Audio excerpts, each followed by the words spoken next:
Hello, happy Monday. Welcome to PCAP's Prairie's Got the Goods Week.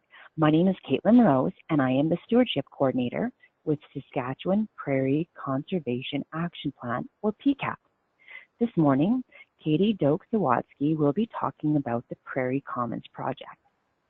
Check out other events going on for our Prairie's Got the Goods Week. This afternoon at 3 p.m., Monica Hadaritz from the Canadian Roundtable for Sustainable Beef will be talking about beef and biodiversity and how CRSB is driving advancement in beef sustainability. Tomorrow at 3 p.m., join us for a webinar about the importance of native grasslands to songbirds by Sarah Ludlow from the Nature Conservancy of Canada. To register for these webinars or for the schedule for the week, please visit the PCAP website, www.pcap-sk.org. I would like to take a moment to note that Prairie's Got the Goods Week is presented by Crescent Point Energy, Wildlife Habitat Canada, and SaskPower, as well as Environment and Climate Change Canada. In-kind support for today's webinar has been given by the Prairie Commons Project. And a reminder to all of our listeners out there, if you have any questions during the presentation, please feel free to type it into the question section of the webinar dashboard at any time, and we will be answering questions towards the end of the webinar. I'd like to introduce today's presenter, Doke Sawatzky. She is a recent graduate from the University of Regina School of Journalism. Her final research project was published October 2018, and it is an interactive multimedia website about the state of native prairie grassland in Saskatchewan. Katie remains passionate about environmental storytelling. She currently works for Mennonite Church Canada. And with that, I'd like to turn it over to Katie. Thanks so much, Caitlin. I'm very excited about this opportunity to share my project with you all. So I'll just reiterate again what Caitlin has said. This project is the culmination of my Master's of Journalism degree from the University of Regina. And instead of theses, big, huge papers, what we were encouraged to do was do a research project. And what I chose to do was a multimedia website about the state of native prairie grassland in Saskatchewan. And the focus of the project was to not only take a look at how much prairie is left in our province, but also to look at how diverse individuals and communities protect it despite government decisions and policies. And so the website, which we'll take a look at later, holds reporting that I did from January through August of last year, 2018. So let's get started. All right, so just to give you an idea of what I will touch on today, I'll give you a bit of background, why I chose this topic for my project. I'll just briefly go over the research questions that I chose, touch on the findings, the key findings that I came across, highlight the stories, some of the stories. There's a lot there, but highlight some of the stories that I came away with after being in the field. And then I'm very excited to actually take you to the website. In recent past presentations that I've done about this project, it's just been me standing up in front of a PowerPoint presentation, and I haven't really been able to kind of show people how the website and some of its interactive features. So I'm excited to be able to do that today. And then I'll offer a conclusion and answer your questions.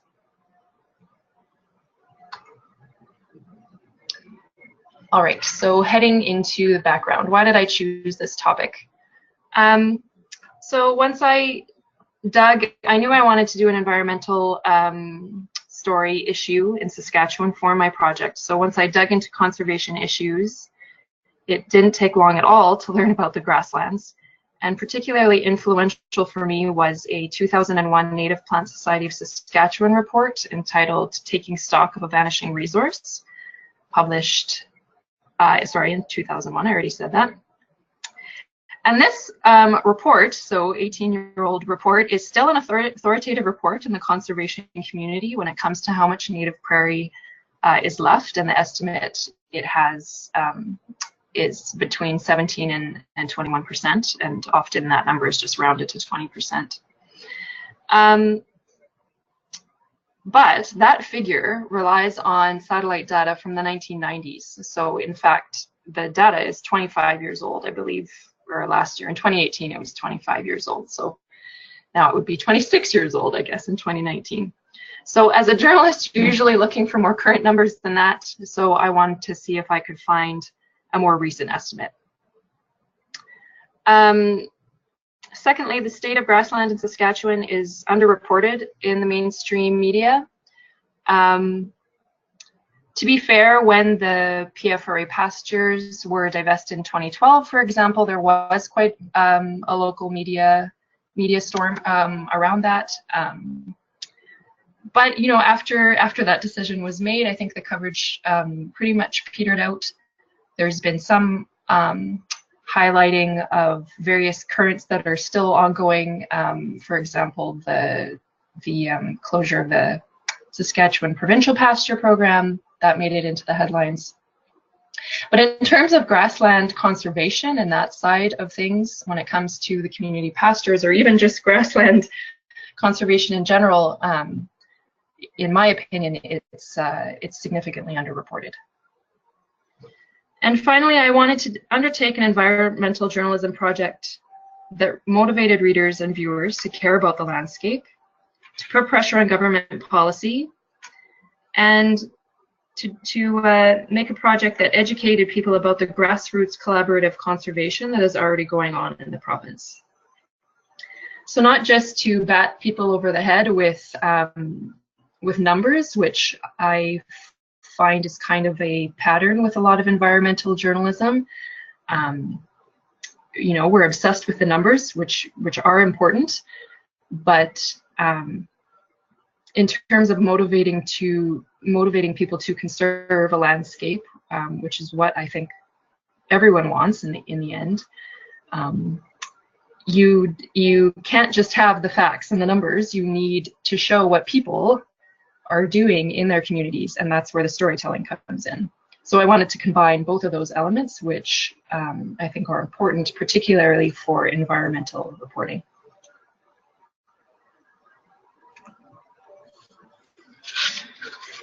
So these are just my research questions. How much grassland is left in Saskatchewan?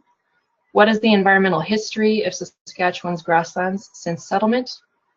Despite government decisions and policies, how are grassroots, diverse individuals and communities conserving native prairie, and why? And just a quick mention of methodology. I went through government data, documents, legislation, as well as data and documents from conservation organizations like the report I mentioned from the Native Plant Society, and qualitative interviews, a lot of interviews, as well as participatory observation.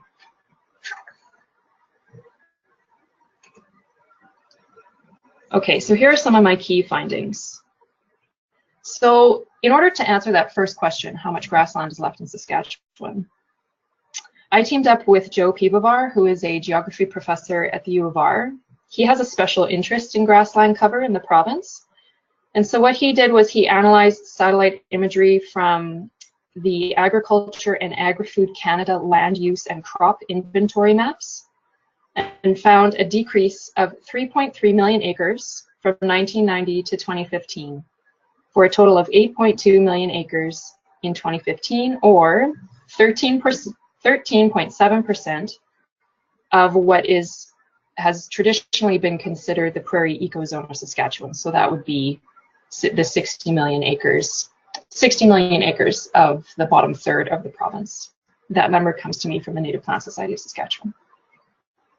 I'll just go ahead here to show you a bigger map, what Joe's analysis looks like. The AAFC definition of grassland here is, quote, predominantly native grasses and other herbaceous vegetation, which may include some shrubland cover. Now, I do need to say that I can't tell you exactly what percentage of the amount that you see here on the screen, these green dots. I can't tell you what percentage of this amount is native prairie, because it's difficult to tell native from tame using AAFC data without error, despite AAFC's definition that what you're looking at is predominantly native grassland. It's very hard to separate the two from native and tame. So which is why the research question became not how much native prairie is left in Saskatchewan, but how much grassland is left in Saskatchewan.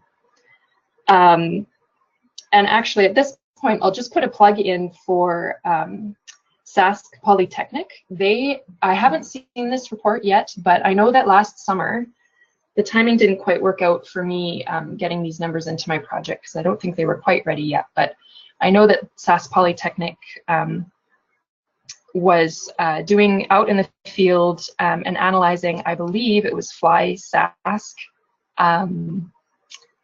data that to try and get more conclusive numbers about how much native prairie is left in the province. And I believe that report, if it's not published already, it's about to be.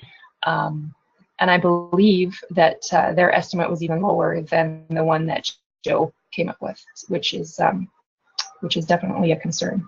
But I just wanted to let you all know that work has been done, and definitely would encourage you to check that out. All right, I'll go back to my other slide here. So moving on from the findings, so 13.7% of grasslands are left in Saskatchewan. That's the estimate that Joe came up with. Another main thing that I found is that there's no wide-scale provincial monitoring of this landscape going on in the province. So in 2015, the Ministry of Environment began the Prairie Landscape Inventory, which aims to find out how much native prairie is left. And the ministry is currently testing modeling techniques in different areas of the province that will be able to differentiate native grass from tame grass in satellite imagery, but that this process will take anywhere from 5 to 10 years. I also found that privatization,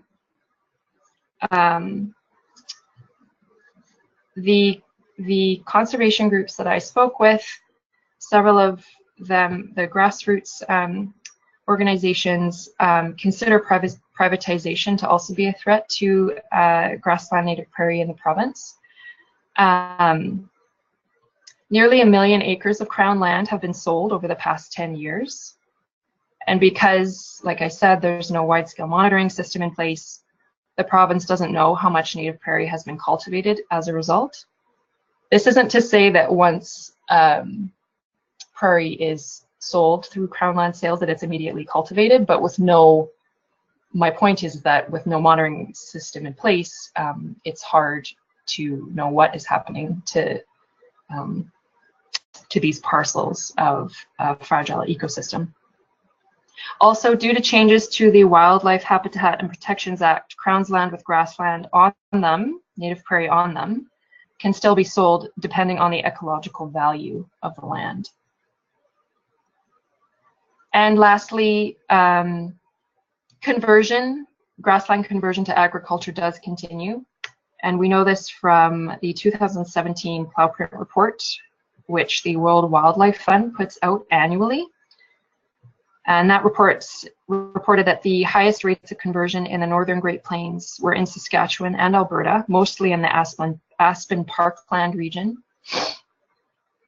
The numbers in the 2018 Plowprint report are more positive, but overall 1.7 million acres were still lost to cultivation within the Great Plains. So here's that map again of how much grassland was left in 2015.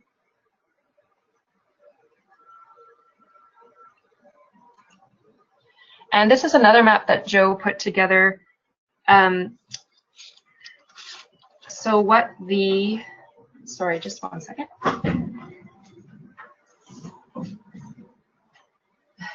The answering machine is going there. So the orange area that you're looking at shows the grassland loss from 1990 to 2015. And if you look at the northernmost part of the prairie ecozone there, you can actually see green up there, and that's new grassland that has popped up on the northern edge of the ecozone. And Joe's explanation for that was most likely that that is pasture expansion into forests.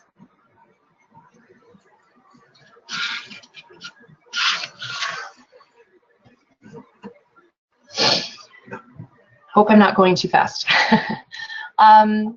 Okay, so apart from the numbers, like I said, I needed to tell stories for this project to help people engage with the material.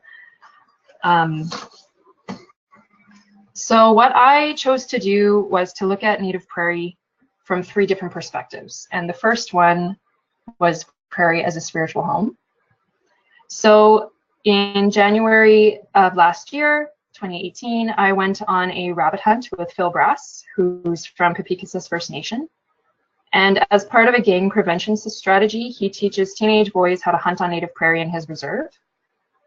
Brass helps the boys reclaim their relationship to the land through hunting, but also through teaching and ceremony, to undo damage done to that relationship through colonial policies like the residential school system and the pass system. So this was an article in Radio Doc, and I'm actually going to play you that Radio Doc in about 3 minutes. Secondly, I looked at prairie as a public resource. So I did several stories for this portion of the project, but one I'll highlight here is Ian McCreary, who is a farmer who farms near Bladworth. He banded together with his community to raise $600,000 to incorporate and keep running their former PFRA pasture, the Willner Elbow Pasture. I also spoke with PFRA Pasture patrons Mert Taylor. Sorry, not patrons. These are managers. PFRA Pasture managers, former managers, Mert Taylor and Cheryl Gunther, about the effects of the PFRA divestment on their communities. And just a broad overall takeaway from this section of the project was that grassland has a myriad of public benefits. There are estimates that the PFRA pastures brought $34 million in benefits to Canadians every year. And so I explore this in depth with several articles, one about Ian's community at the Willner Elbow Pasture, and the other one with kind of a historical look at the PFRA pasture system. And thirdly was the section of entitled A Conservation Priority. And here I plugged into work that PPPI, Public Pastures Public Interest, which is a group that meets primarily in Regina, although there are members from rural communities and from Saskatoon as well. Work that they've done over the past several years that has really made an impact. And then another article about Kristen Martin and Jared Clark, who were born and bred city folk, who decided to move out to rural Saskatchewan to a small farm and to turn their cropland back to grassland, and they now raise goats out there. So I wrote a long article about them, and I also did another radio story about them. So I think now I will, this is my conclusion slide, but I'm just going to use this link here to take you to the website.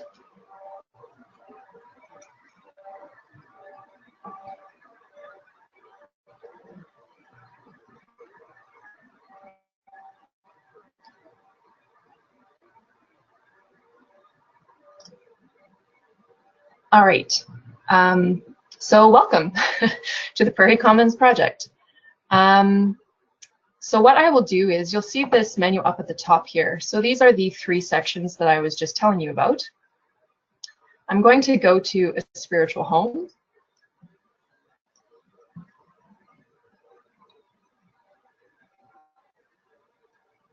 My internet is a little slow to load, sorry about that.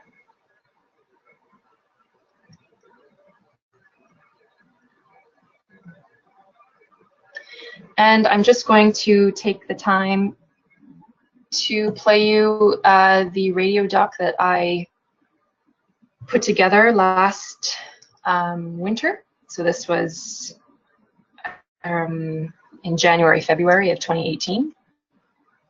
This is the rabbit hunt that I took part in. I I was busy holding my recorder to get good sounds and clips, so I actually didn't shoot any rabbits, which was probably a good idea. Good thing, rather. But it was a great time, and I think I was able to capture a really unique perspective, and I will just show you maybe before I start that this is an article as well, a shorter article with some pictures here. So Phil took 3 boys out hunting. This is something he does regularly. And it's impossible not to notice the different indicators of different species, and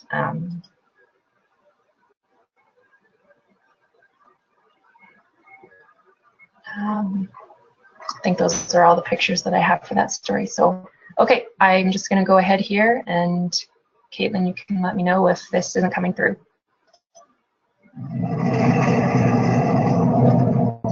Yeah, there were some boys that were in trouble in the community. I knew doing something fun with them would be the best way to get it in. And it was just like, hey, do you want to go hunting? Well, of course, they just jump at that opportunity, right? And so that's really been my way of building relationships with them. This is Tyler in a pickup here. See me in a week. He's supposed to be.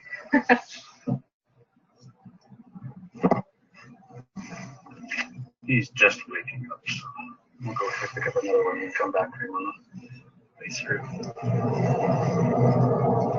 I find, of course, a lot of these boys that are in trouble, you know, they're leaders, you know, socially, and so, you know, once they get an opportunity to do something positive, you know, they can influence a lot of the other kids, and they draw them in to come with us, so that my circle's just growing bigger and bigger through doing that. Let's see if this guy's awake. We're going on some land here. This used to be belonged to the Belgard family. This has always been really good rabbit hunting country in here.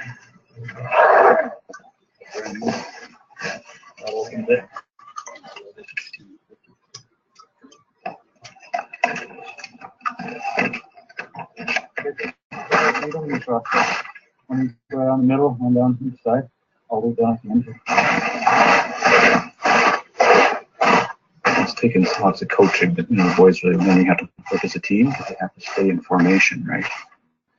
Stay, you know, even with each other. If somebody falls way behind or someone gets way too far ahead, then the rabbits are able to find a way to cut back and get between them, right? It takes a lot of cooperation. Nobody home. Off to the next bush. They're like a little pack of wolves coming through the bush here, and so that builds belonging amongst them. As Indigenous peoples, especially, I mean, it's this place. You know, our ancestors, we've been here for millennia. We have a deep spiritual relationship with this place, and it's a powerful force in our lives. Good, there we go. Yeah, just stay about that close to the edge all the way around. You going down the middle, Kwana? Okay. We'll wait here. We can have an open area. You know, it's a smaller one. This is going to get it's thick and tangly, right? So it's going to be pretty tough for them going through there. You move slow, Tyler. You should move slow, because Big Bill's going to have to go the fastest, because he's around the outside. In fact, Bill, you should probably be in the middle. Let Kwana be up on top, because he's got longer legs to move quicker. These things matter. Especially since we have been forcibly removed from the land for over a century. You know, I think, you know, it's the foundation of all of our social crises in our communities. When you can put young people back on the land, you begin to see the ripple effects throughout their life, right? And a lot of the negative social habits just disappear. There's one right in between you and me. Keep your eyes open. Right in between you and me.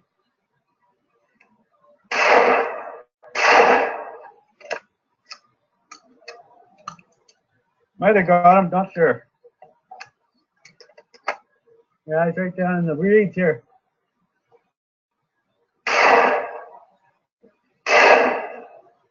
Come coming towards you, Bill. Coming towards you. Yeah. You know, doing this, it's like ceremony, right? We do this not just because we're going to get a couple of rabbits to eat. We do this because it's the practice of doing what makes us indigenous peoples, right? That's a tough thing to maintain in this world, you know. Guys, I'll go around gathering line up. You guys just stand guard in case more jump up. Like here in Treaty 4 territory, Southern Saskatchewan, right? We've lost most of it all to monoculture, monocrops, right? So for me too, I feel great since I belong here in this bush, and I see natural being in here. It's good for the soul, you know. It's an ancient relationship here. Everybody come up with bias, and he just stood in the open, and I totally missed them.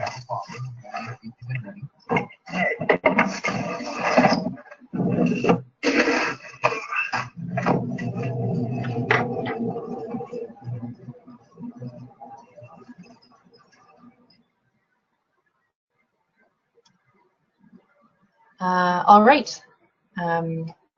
So again, that was just a doc that I put together, a story about Phil Brass and his work with youth on his reserve of Peepekes First Nation. I know that it might seem like why does this story have a place in a project about grassland conservation? It's not like he was necessarily talking specifically about what he's doing to save the landscape, but for Phil and for his community, I think hopefully what he communicated there, at least what he communicated to me, was that it's very much a part of their well-being and their spirituality. And so when you're thinking about conserving prairie grasslands in Saskatchewan, and you ask the question of what value does this land have for Saskatchewan residents, that is the value that it has for Phil and his indigenous community. So that was so that's one section of the project, one perspective that I wanted to include. And then I'm just going to go up at the top here to the next section, so a public resource, which I mentioned before.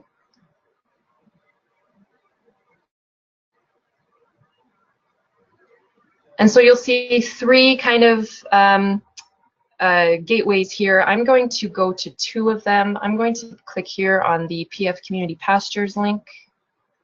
So this, of course, is a story about the Prairie Farm Rehabilitation Administration Pastures. Say that 5 times fast. Because originally, actually, I was going to do an entire project on just the PFRA pastures, because it's there's a lot there. There's a lot of public interest in this story, because they were publicly funded. It was a publicly funded, government-funded initiative. That has a lot of history. It was almost 80 years old. But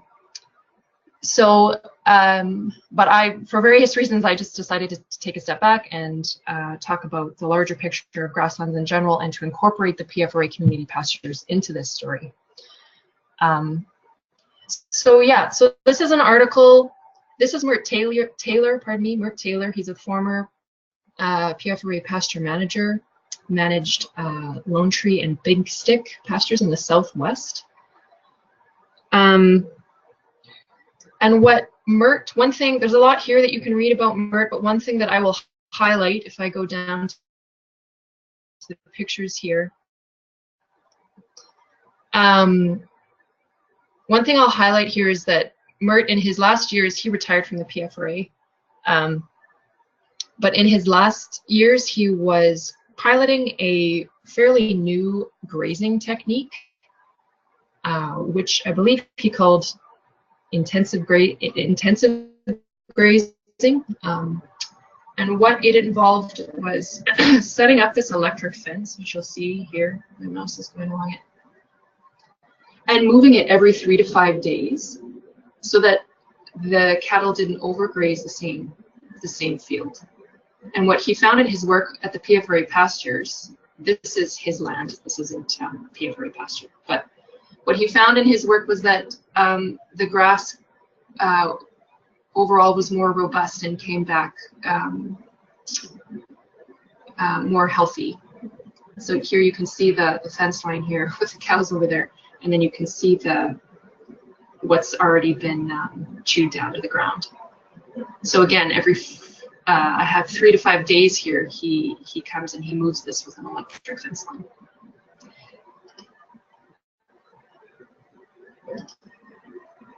And his helper in this was the border collie Max. I sure learned a lot about how invaluable these border collies are for these pasture managers. It was a really neat thing to learn about, neat thing to see.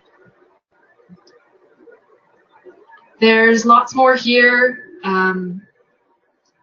Taking a look back at the story of the Prairie Pastures, where they were. And another thing I'll highlight for this story is an interview I did with Michael Gertler, who's a rural sociologist at the U of S. And he's done a lot of research around the concept of the grazing commons. This is a historical concept, not something that was necessarily new, that Saskatchewan pioneered, but that's been going on for centuries, and that has had a myriad of benefits for rural communities in terms of building up the infrastructure in rural areas, as well as maintaining grassland health and sustainability. And he also outlines how privatization, in his opinion, is threatening the prairie landscape. So I would encourage you to read that interview. Watch that interview. And then I met Nick Schmidt, who is currently the pasture manager at Lone Tree in the Southwest. We rode through the pasture. It was beautiful. It was May or June. Can't quite remember. And I remember telling people that I had never been to grassland at that time of year. Usually my family would go out west in the summer. And so you would see any grassland that you would see from the highway would be brown already. But to go out in May and June, the green just struck me. I was shocked at how vibrant it was. And of course, all of the wildflowers were in bloom as well. Okay, I'm going to go back to I'm going to go back to that main page for public resource and click on the farmer-led conservation story.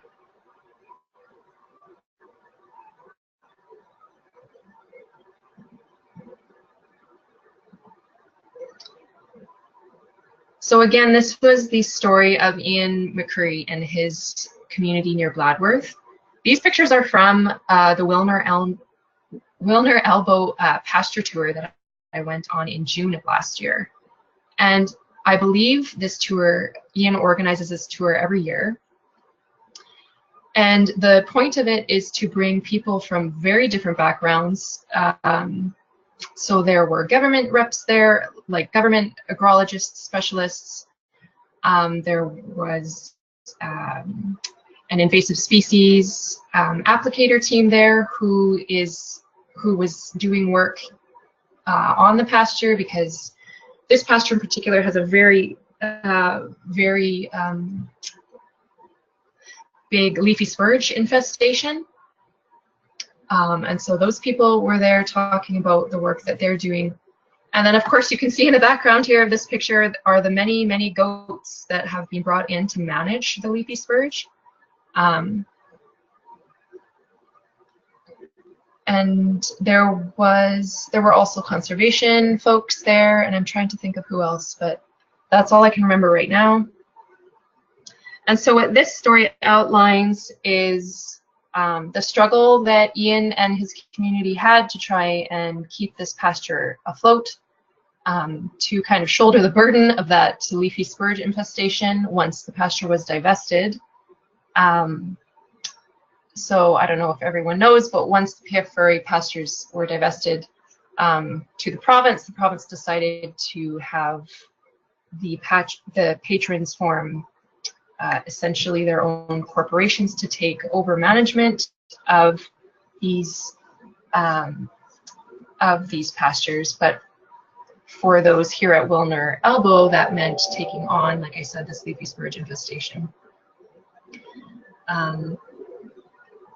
which was very, very difficult. And one argument that Ian makes in this article is that, and you'll see this graphic here to the right that outlines the public benefits of the PF pastures.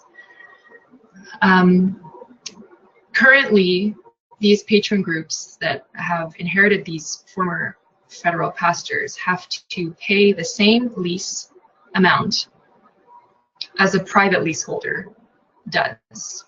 And Ian argues that this is unfair because these pastures have public benefits that these patron groups are now burdened with overseeing. For instance, they have to do an invasive species report, which private leaseholders don't have to do, and a number of other things.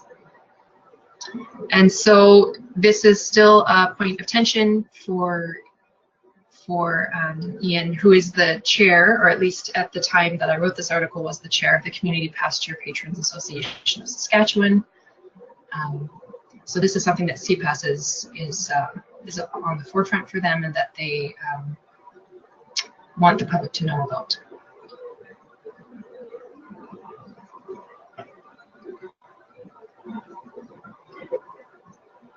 All right, and here's an interview with Ian that I'll just draw your attention to, where he kind of outlines some of the things I just explained.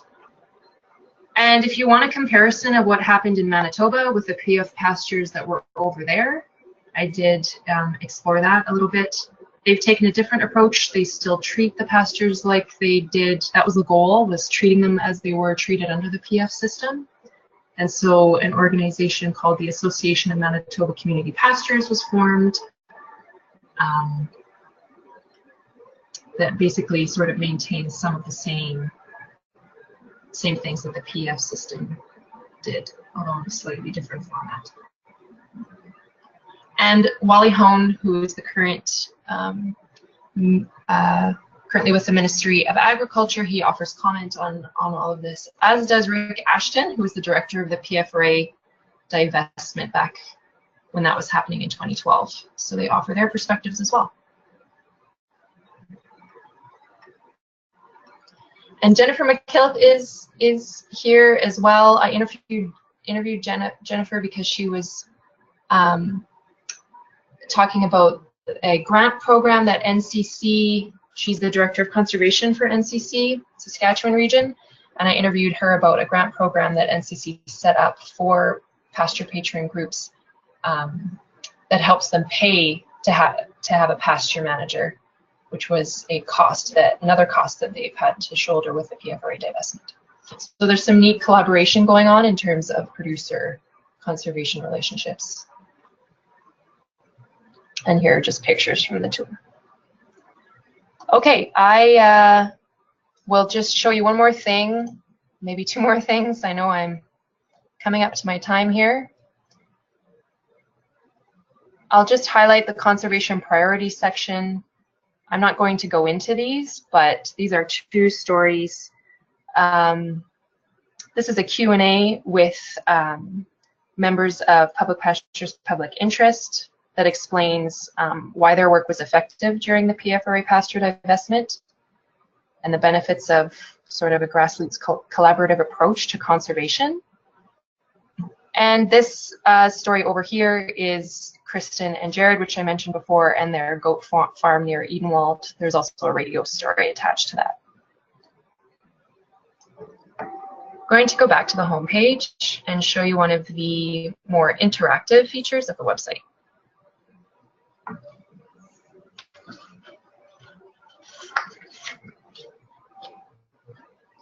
So scrolling down, below are those three sections that I've already outlined. But here in the middle are three more interactive parts of the website that you can check out. The State of Native Prairie in Saskatchewan is the main article that deals with the numbers that I described in my findings. So here are the maps that Joe put together. And there are actually maps from 1990 to 2000, so you can see the gradual transition, 2015, and then that grassland loss slide. So all of that kind of really number focused research, how much is left, is in this story. And another part of this that I want to highlight is how Alberta is miles ahead on monitoring ecosystems. And I encourage you to read this. I know I'm kind of short on time here, but what I'll just highlight is, I wanted to highlight the work of the Alberta Biodiversity Monitoring Institute. So this is an arm's length organization that is funded by government and industry that has a total of 1,600 site locations across Alberta that are actively monitored across the province, with around 600 sites in the Prairie region. Each of the sites are 20 kilometers apart and visited annually, where the staff measure plant growth, monitor species, the percentage of different land covers like water and trees, and they complete soil analyses. And then they take photographs of the site and they send data about unknown species to experts at the Royal Alberta Museum. And so this is world-class ecosystem monitoring that's going on to the west of us that I think could provide a model for Saskatchewan.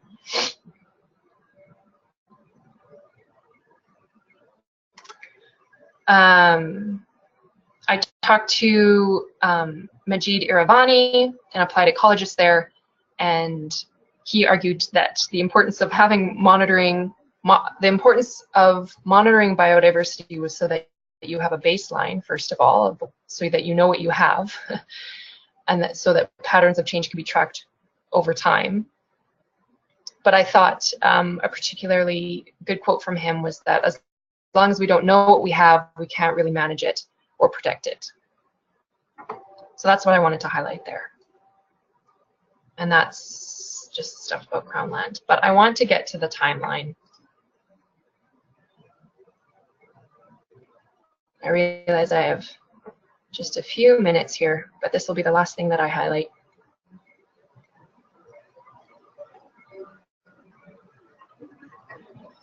The Prairie and Peoples timeline. So this was how I attempted to answer my second research question, which you might remember is about the environmental history of prairie in the province.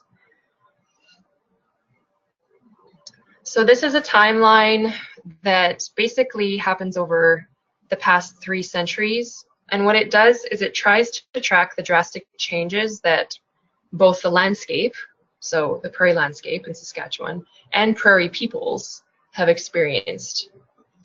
And the point of this was to to bring awareness to various historical points of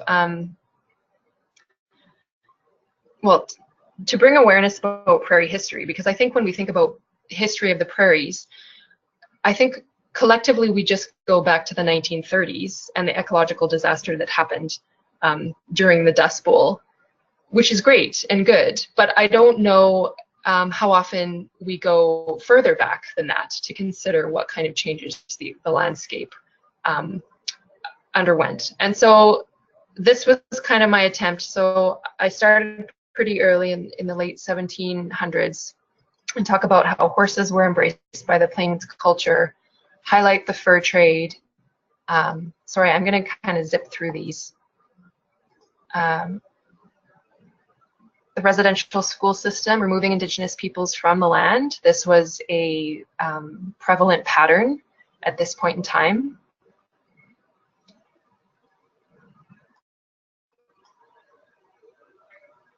The treaties, I can actually just do this down here. Some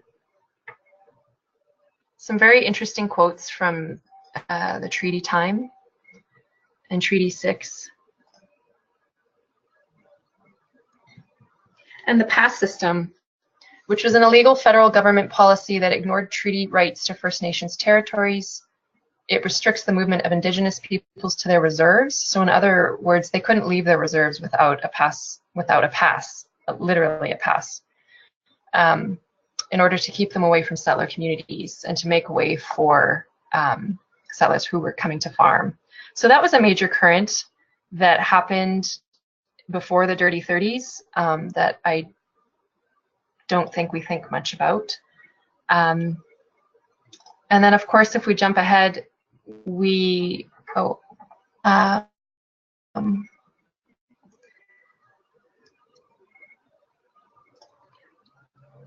sorry, I'm kind of trying to find my slides here.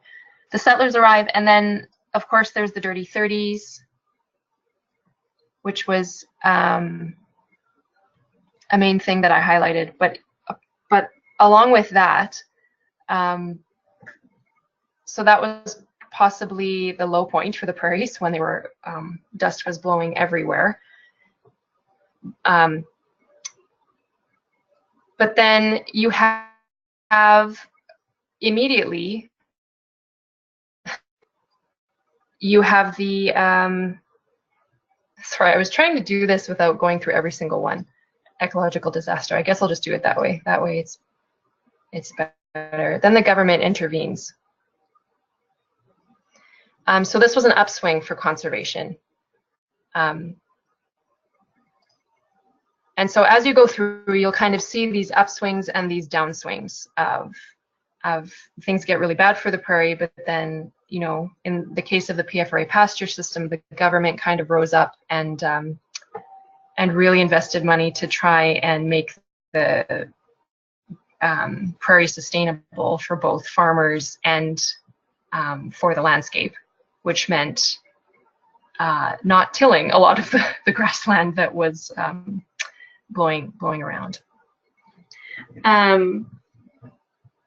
And this does go to present day, where we have, for instance, the NCC really stepping up to save prairie, Grasslands National Park forming, the Representative Areas Network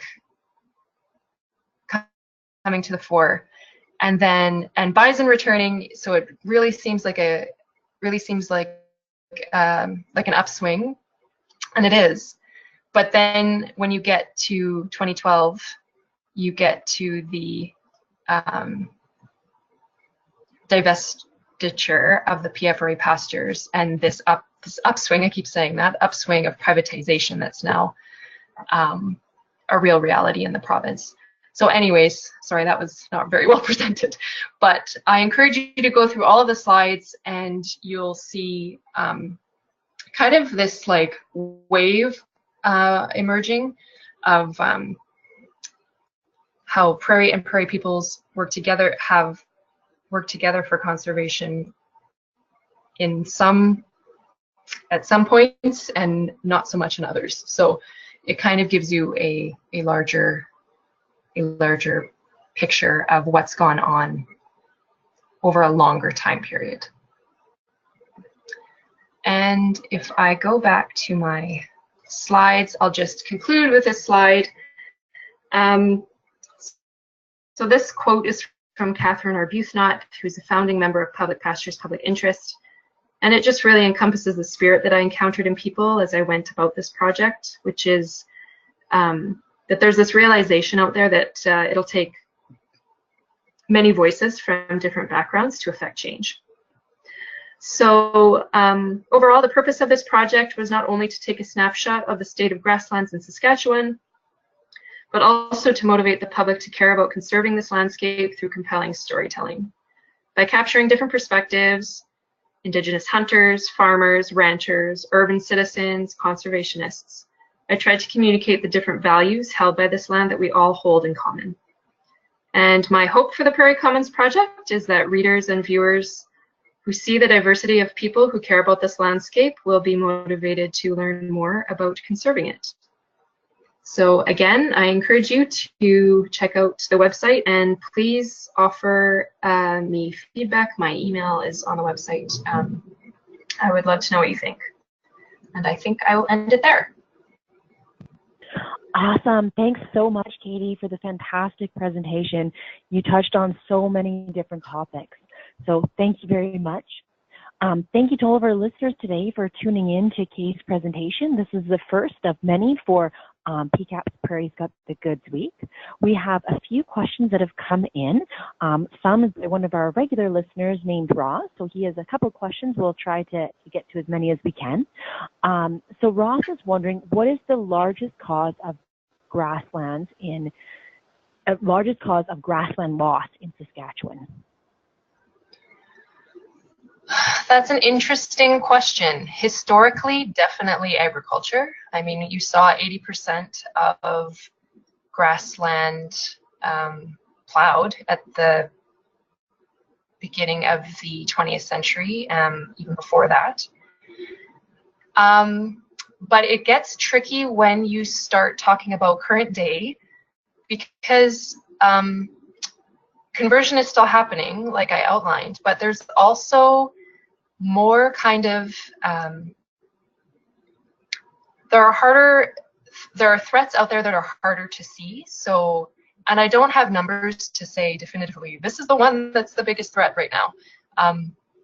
But certainly invasive species is a huge threat right now. And there's actually a list on that State of the Native Prairie page that I touched on there in the middle of the homepage that has a list of threats. So I don't really have an answer for that. I'm sorry, as to, you know, what is the biggest threat right now. It's kind of a combination of many, I don't want to say smaller threats, but different ones. Thanks for that answer. A listener named Ross again would like to know, how do the community pastures that are now leases to community corporations demonstrate protection and conservation of grassland areas? And I know it's a tough one. If you don't have an answer for that, that's okay. Well, I mean, the most concrete example I had was on the Willner elbow pasture. And I mean, the biggest effort that they were undergoing at that point was to keep the leafy spurge under control, for both their economic benefits, so they could actually have a pasture to graze cattle on, but also for the landscape as well, because there's an understanding that, you know, these landscapes, grassland needs a grazer to be healthy and a fully functioning ecosystem as well. So the folks at Willner Elbow know that, and so that's why they are still, I believe, working very hard to keep that invasive species under control. Yeah, I think that's the main example that I was able to find from that perspective. Thanks for that answer. The next question is Environment and Climate Change Canada aware of the state of grasslands in Saskatchewan, as well as their public benefit, and how well the role of grasslands fits in with the federal environment policy direction? That is a great question. And I am ashamed to say that I don't really know. In this, for this project, I was so focused on Saskatchewan that I didn't really focus too much on the federal perspective, other than, you know, the PFRA history. I was in contact with a few staff members from ECCC. Of course, I can't remember their names at this point. Because I was actually asking them, do you know how much prairie grassland is left in Saskatchewan? Like, I was trying to find answers to this question. And they pointed me to a few papers, but I never had a conversation that was like, well, I didn't interview anyone, first of all, but even over email, it never got to the point where, oh yeah, we really know in Saskatchewan it's really dire. You know, ECCC is really aware of this, and we have a plan. That's not to say that they don't, but but yeah, that's definitely a question I would like to know. That's what I would like to. Yeah, thanks for that answer. Environment and Climate Change Canada is one of PCAP's partners, and I know that they've been working with the Saskatchewan Polytechnic about the state of the prairie there, and I'm eagerly waiting for the results of that project so we can have them do a webinar through this program here, and hopefully in the near future it'll work out so we can have some answers, more answers to that question. So thanks for that, Katie. Another listener named Marianne would like to know, how do land-owning producers think that this land can be protected? Is it government policy or better markets for their cattle? I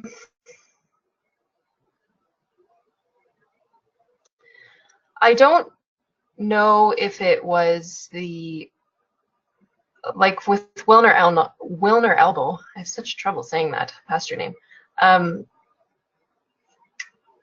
I mean, the feeling there was that the government really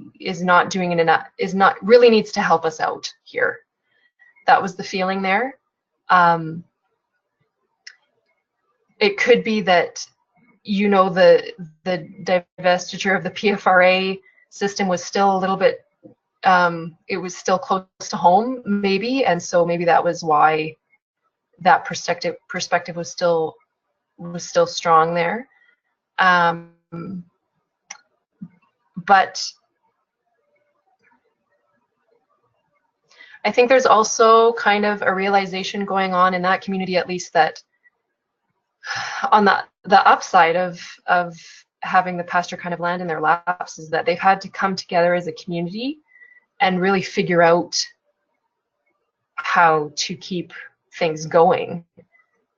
And I mean, you can look at that as a crisis, or you can look at that as an opportunity to innovate. And so, I mean, I think I could take the easy way out and just answer that question by saying both options.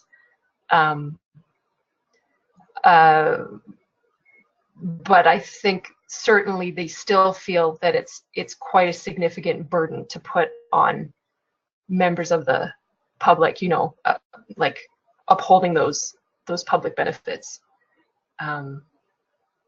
So I have a feeling that they wouldn't, they would still think that the government needs to step up.